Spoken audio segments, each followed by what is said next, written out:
भगवान विष्णु के 10 अवतारों में दूसरा अवतार था कूर्म या कच्छप अवतार। इसके पहले विष्णु भगवान ने एक मछली के रूप में अवतरित होकर इस सृष्टि को प्रलय से बचाया था।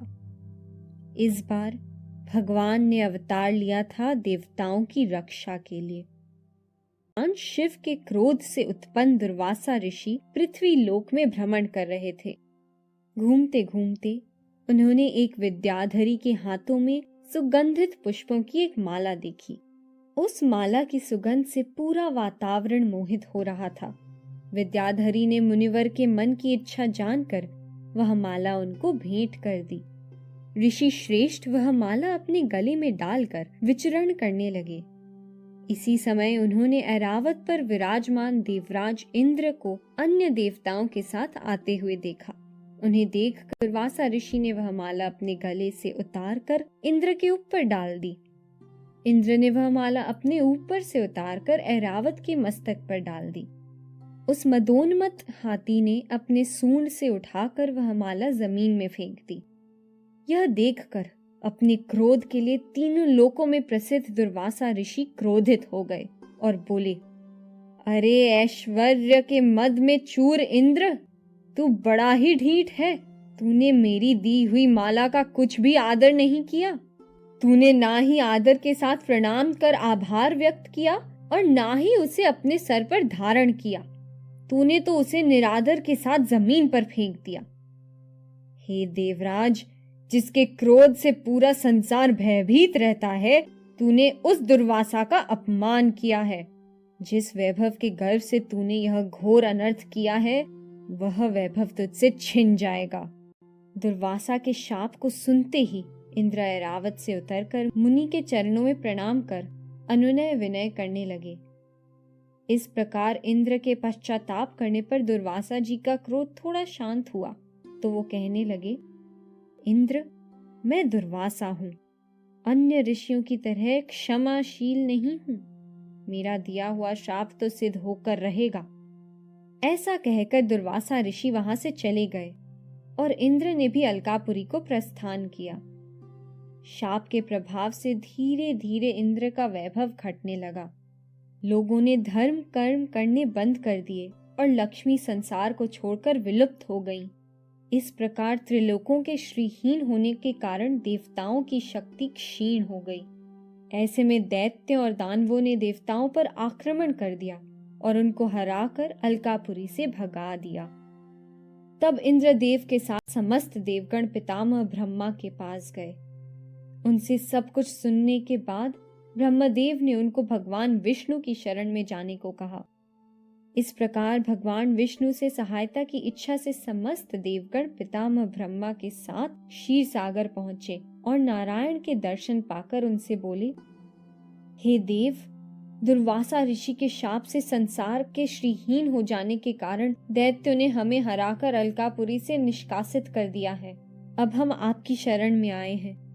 आप अपनी शक्ति से हमारे खोए हुए तेज को वापस पाने में हमारी सहायता करें। देवताओं के इस प्रकार विनती करने पर श्री हरि बोले, हे देवगण, आप सब लोग मेरी शरण में आए हैं तो मैं आप लोगों की सहायता अवश्य करूंगा। तुम्हारा सारा वैभव दुर्वासा ऋषि के शाप के कारण इसी क्षीर सागर में समाहित हो गया है। अब तुम लोग उन्हें वापस पाने के लिए इसका मंथन करो। इस प्रक्रिया के अंत में अमृत निकलेगा जिसे पीकर तुम सब अमर हो जाओगे। इसके लिए दैत्य और दानवों को भी साथ लेना पड़ेगा। यह बात सुनकर देवताओं को चिंतित देखकर भगवान विष्णु बोले, आप लोग चिंता मत करिए, मैं ऐसी युक्ति करूंगा कि अमृत देवताओं को ही मिले। भगवान विष्णु की आज्ञा मानकर देवताओं ने दैत्यों और दानवों को समुद्र मंथन के काम में शामिल कर लिया। शेषनाग की सहायता से मंदराचल पर्वत को मथानी बनाने के लिए लाया गया। वासुकी नाग की नेति बनाई गई। वासुकी के मुख की ओर दैत्य और दानव तथा पूंछ की ओर देवगण लग गए। इसी प्रकार जब मंथन की प्रक्रिया शुरू की गई तो मंदराचल पर्वत बार बार ऊपर नीचे होने लगा। ऐसा देखकर भगवान विष्णु ने एक विशाल काय कछुए का रूप धारण कर मंदराचल पर्वत को नीचे से सहारा दिया और स्वयं उसके ऊपर बैठ गए।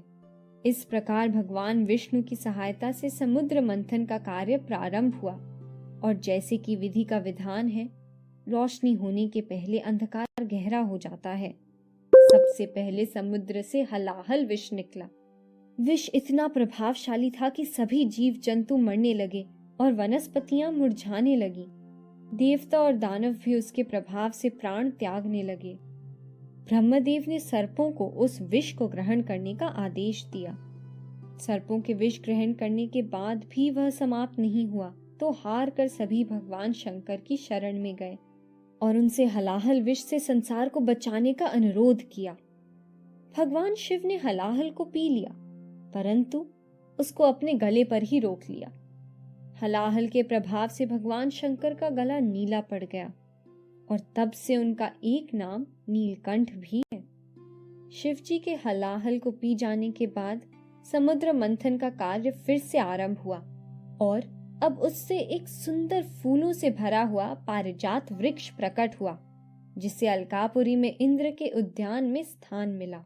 उसके बाद इंद्र का वाहन ऐरावत, जो कि दुर्वासा ऋषि के शाप के कारण विलुप्त हो गया था, उत्पन्न हुआ और उसे इंद्र ने ग्रहण किया। कुछ देर और मंथन करने के बाद इच्छा पूर्ति करने वाली गाय कामधेनु सुरभि प्रकट हुई, जिसे ऋषियों ने ग्रहण किया। कामधेनु के बाद समुद्र से उच्चैश्रवा अश्व प्रकट हुआ, जिसे दैत्यराज महाबली ने स्वीकार किया। उसके बाद दैवी शंख और कौस्तुभ मणि उत्पन्न हुए, जिन्हें भगवान विष्णु ने ग्रहण किया।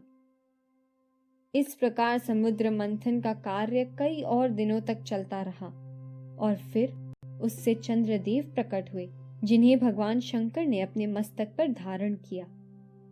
उसके बाद सुंदर अप्सरा रंभा प्रकट हुई और उसने गंधर्व लोक को चुना। कई दिन तक समुद्र का इस प्रकार मंथन करते हुए देव, दैत्य, दानव, वासुकी इत्यादि सभी थकने लगे, किंतु अमृत का अभी तक कोई पता नहीं था। सबको इस प्रकार थकता हुआ देखकर श्री हरि ने सभी में ऊर्जा का संचार किया और मंथन की प्रक्रिया फिर से पूरे आवेग के साथ प्रारंभ हुई। अब सुरा की देवी वारुणी प्रकट हुई, जिन्होंने जल के देवता वरुण देव को चुना। थोड़ी देर बाद मनचाही इच्छा पूरी कर देने वाला कल्प वृक्ष उत्पन्न हुआ, जिसे देवताओं के उद्यान में स्थान दिया गया। कुछ और समय पश्चात देवी लक्ष्मी प्रकट हुई और भगवान विष्णु में समा गईं। अंत में भगवान धन्वंतरी अपने हाथों में अमृत का घड़ा लिए हुए प्रकट हुए। अमृत को देखते ही दैत्य और देवताओं में छीना झपटी मच गई और इस कारण से अमृत की कुछ बूंदें छलक कर धरती पर गिर गईं। जिन स्थानों पर अमृत गिरा वो 4 स्थान थे: हरिद्वार, प्रयाग, त्र्यंबक या नासिक और अवंतिका या उज्जैन। इन 4 स्थानों पर कुंभ मेले का आयोजन किया जाता है। इस प्रकार अमृत के लिए झगड़ा होते देखकर भगवान विष्णु एक अत्यंत सुंदरी स्त्री मोहिनी के रूप में प्रकट हुए और उनके रूप और सौंदर्य से मोहित होकर देव और दानवों ने वो अमृत कलश उनको दे दिया। मोहिनी ने अपनी माया से सभी को सम्मोहित कर दिया और देवताओं को अमृत पिलाने लगी।